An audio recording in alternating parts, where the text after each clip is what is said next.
Yo, what's up, everybody? Welcome to episode 1 of the New York Yankee Dad podcast. So, it's been a long time coming. Just wanted to come on. Different type of style. You're used to me giving my video reactions, but here, gonna try the podcast thing. So, episode 1, here we go. Now, there's some important dates coming up in the baseball calendar here that, before we can get to free agency, we have to go through arbitration. Now, on November 19th, players must accept qualifying offers by 4 p.m., and teams must protect prospects from the Rule 5 draft by 6 p.m. And on November 22nd, by 8 p.m., teams must formally tender contracts, including those eligible for arbitration. Anyone who is non-tendered will become a free agent. Now, the Yankees have 10 players that are, up for arbitration. That's left-handed pitcher Nestor Cortez, third baseman Jazz Chisholm, outfielder Trent Grisham, starting pitcher Clark Schmidt, catcher Jose Trevino, utility man John Birdie, left-handed reliever Tim Meza, right-handed reliever Mark Leiter Jr., a starting pitcher that we have not seen, but some of us may have heard about. I've heard about him. I've heard Hal Steinbrenner talking about him on Jack Curry's podcast. Early in the season last year, and JT Brubaker. Even though he was injured last year, he was traded. He was acquired from the Yankees.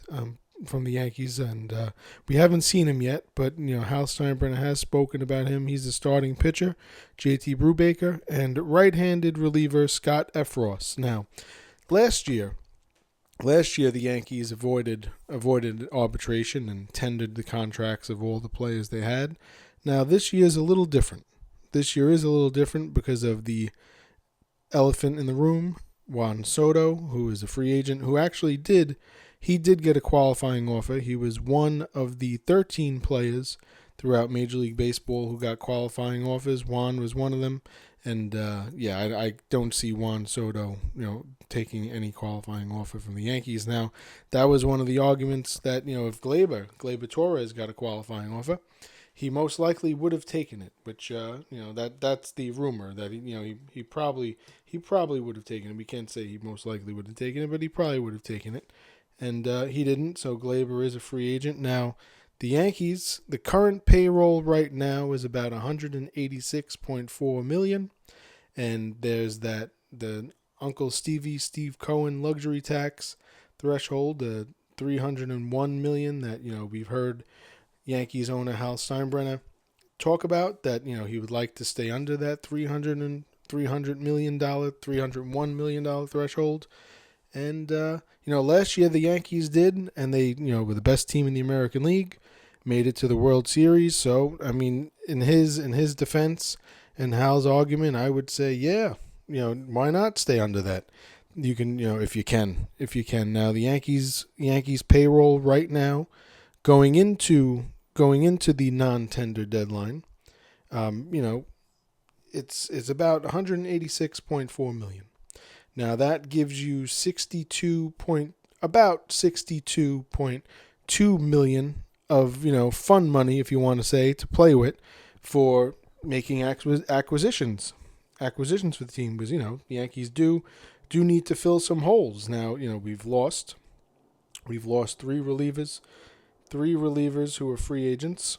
We've talked about Clay Holmes, Tommy Kahnle, Tim Hill, and even the injured Jonathan Loáisiga.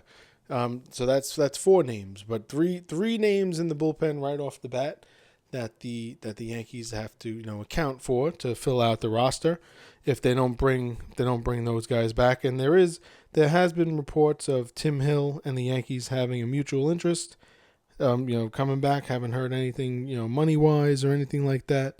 But there is reports that Tim Hill and the Yankees do have a mutual interest with each other. But okay, so then that would leave two open spots for the bullpen right off the bat that you need. And as of right now, there's no need for starting pitching. But Nestor Cortez, who was one of the better starting pitchers when he was healthy for the Yankees last year, he's up for arbitration. Now you could make the argument each way. Listen. If his elbow is okay and Nest is good to go, I bring him back. Now it just makes you wonder if his elbow is not okay. Do you non-tender Nestor? And like we were saying here, I'm just going off estimates. We don't know exactly what the contract's going to be, and I was using Spotrac and Fangraphs, two very reliable sources when it comes to baseball money and contracts, and throughout Major League Baseball. So I kind of put it in the middle, and I'm projecting Nestor could get like 8.1 million. So if Nestor is good to go and healthy, that's actually a bargain for Nestor now. If he, in this type of starting pitcher market, especially as good as he was last year, what happened during the playoffs? Put that aside. Nestor does when he's healthy. 8.1 million could pretty much be a bargain. Now you could make the argument either way, and even I was going back and forth. Non-tender Nestor, tender Nestor, but depending on, there has to be the point I'm trying to get across here is there has to be.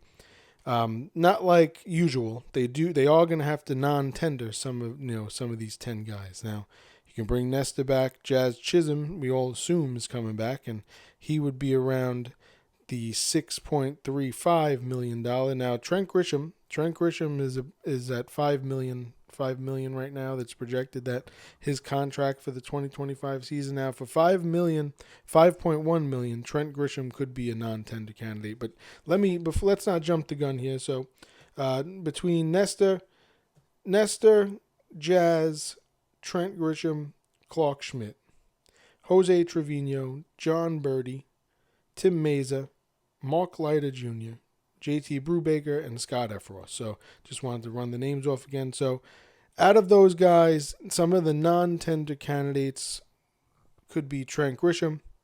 In my opinion, catcher Jose Trevino, he's set to make about $3.25 million. John Birdie, $3.5 million. Now, John Birdie, he's a utility man in his 30s. We didn't see much of him. Last year. So, that price tag there for someone who we haven't really seen that much. It's one of those things you can kind of maybe cut ties here. I mean, I would say Trent Grisham, Jose Trevino, John Birdie, Tim Meza. Now, JT Brubaker is an interesting one. 2.2. I've seen him on people's list of non-tender candidates. People who would want to tender him. I'm going to lean towards re-upping JT Brubaker just because of how I heard Hal Steinbrenner talk about him on Jack Curry's podcast. It was one of those episodes he was on there. And, you can never have enough starting pitching. So why not? Now, Scott Efros, he's a relief pitcher, and 900,000's, around the league minimum mark. But it all depends on how much money they want to have to go into free agency with, going after Juan Soto. Now, if you've seen on my story and, I've commented on other people's posts and stuff, I'm sticking to it. I think Juan Soto is going to get around 13 years, $685.5 million, and that's just keeping it simple without getting into anything performance based into the contract, any incentives, opt outs, no trade clauses. That's without even getting into all that stuff, which, baseball contract can be very, very complicated. What I'm trying to do, I try to, just for myself and even for you guys, I try to keep it simple. So, so everyone can kind of, read along. If it is a little confusing for you, just try to keep it a little, try to simplify, keep something simple that's not really simple. But, like we were saying, $186.4 million is the payroll right now. Around $62.2 million of free space, and to stay under that $301 million luxury tax mark. So, and like for instance, if you cut ties with Nestor, not saying we should, but if you did, that would up it to $76.5 million. And the Yankees need 3 relievers: first baseman, a second baseman second baseman. So it's first base, second base. With Soto as a free agent, you need to clarify the outfield, so left field and right field. First base, second base. Your second baseman was your leadoff hitter. And three key spots in the bullpen. So, and with the market, with everything the way it is now, Juan Soto is definitely the main target, the main draw. What you want now, if he gets around what we're talking, $685 million, it's it's gonna be a little tight to build. If they want to stay under that threshold, to build a team, build a contending team. It gets a little hard, but that's why they're the professionals. And we have guys still have DJ LeMahieu. DJ LeMahieu is coming back.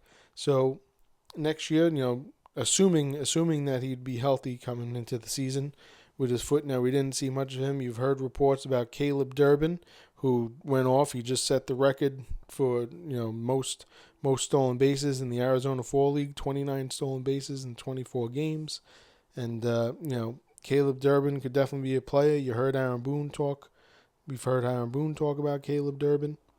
And, we'll see. We'll just, see what happens. But next Friday is the non-tender deadline. And, Yankees last year, they re-upped all 10 of their guys with before avoiding arbitration and bringing them back. But this year could be a little different. I mean, I could see them bringing everyone back, and I can see them getting rid of guys. It's but it would be kind of smart to cut ties with at least three or four names on that list. 3 or 4 names on that list would be kind of smart just to get that cap money, that the money that you want to be able to spend. Now, we don't know, this is all going off assuming that the Yankees are going to stay under that $301 million threshold. And it all depends on health of the players. For Nestor, definitely. I mean, Nestor is a key contributor to this team, and we would have been lost last year without him. When Cole got hurt early in spring training, he went down. Nestor really stepped up, along with the emergence of possible Rookie of the Year, Luis Gil. And so not like we're saying kick Nestor to the curb here, but Juan Soto, what's it going to cost? And I'm not saying it's going to be what I'm saying it's going to be. It could be more than $685.5 million. It could be less. We don't know. We will find out eventually. But hypothetically, I think that's what it's going to be around that ballpark. And how much money do the Yankees want to spend? What type of free agents? Everyone.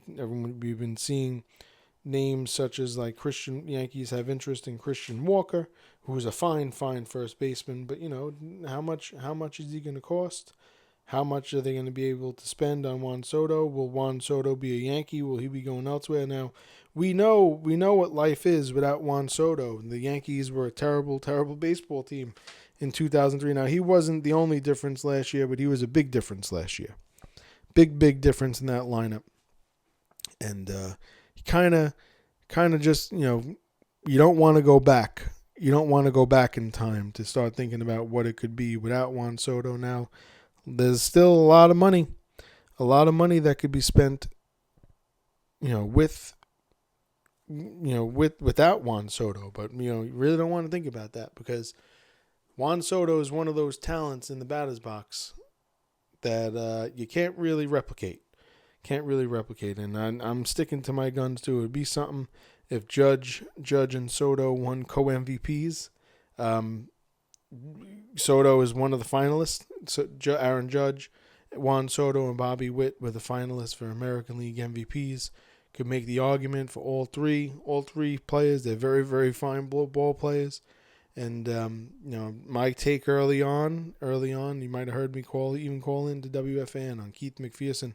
And I had that clip there I called in, and it's not a joke. I really thought I really thought it was very, very possible that Juan Soto and Aaron Judge could be co-MVPs for the first time since 1979. Willie Pop Stargell, and Keith Hernandez, then of the St. Louis Cardinals. Willie Stargell, the Pittsburgh Pirates. 1979, they were National League co-MVPs. It was the last time it happened, and I really, I still think it could. They might get a few votes for it. A lot of my friends, and people I talk to, who I really truly value their opinion in baseball, especially, not only as friends but as baseball especially, and it's just one of those. It kind of seems outlandish. You could make the argument for it to happen, but realistically, probably won't happen. But I'm curious to see of how many votes that they'll get, or if they'll get any of co-MVPs.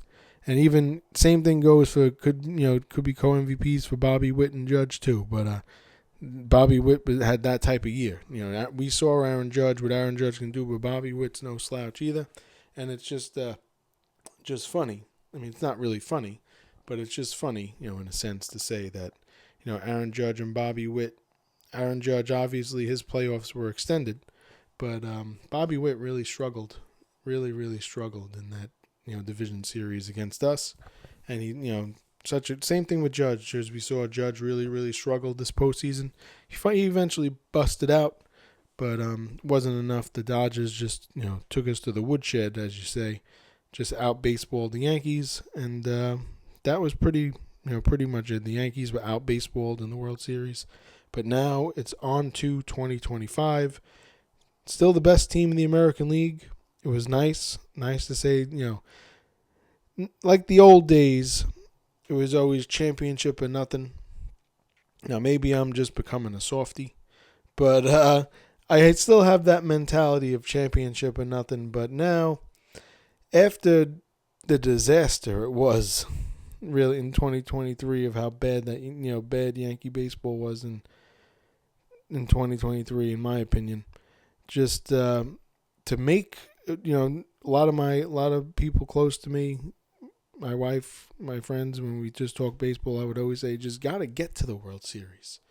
You gotta get back to the World Series. You're the Yankees. Act like it. They have to at least get back to the World Series. Of course, when you get to the World Series, you want them to win. Of course, it's heartbreaking that the fashion the Yankees lost, but it's just now we've seen how they lost. Now it's time to make it better so that doesn't happen again. And we've seen what life is with this lineup without Juan Soto. You can't let him walk out the door now. I mean, it might get outlandish. The money is going to get crazy. But, in 5, 6, 8, 10 years from now, the Juan Soto contract that he's going to get now could be a bargain. It could be a bargain. Just let that sink in. But first, we have to get through November 19th, where the players must accept the qualifying offers. Juan Soto probably won't be accepting those qualifying offers. Even even another name on that list was Alex Bregman. He'll probably be a free agent. They were even saying how he can move to second base now. I didn't want to jump into who we should sign here and there with free agents because we do have to get through the non-tender and tender deadline through arbitration first. And just to reiterate, Yankees payroll right now is $186.4 million, and without going through, assuming everyone is picked up.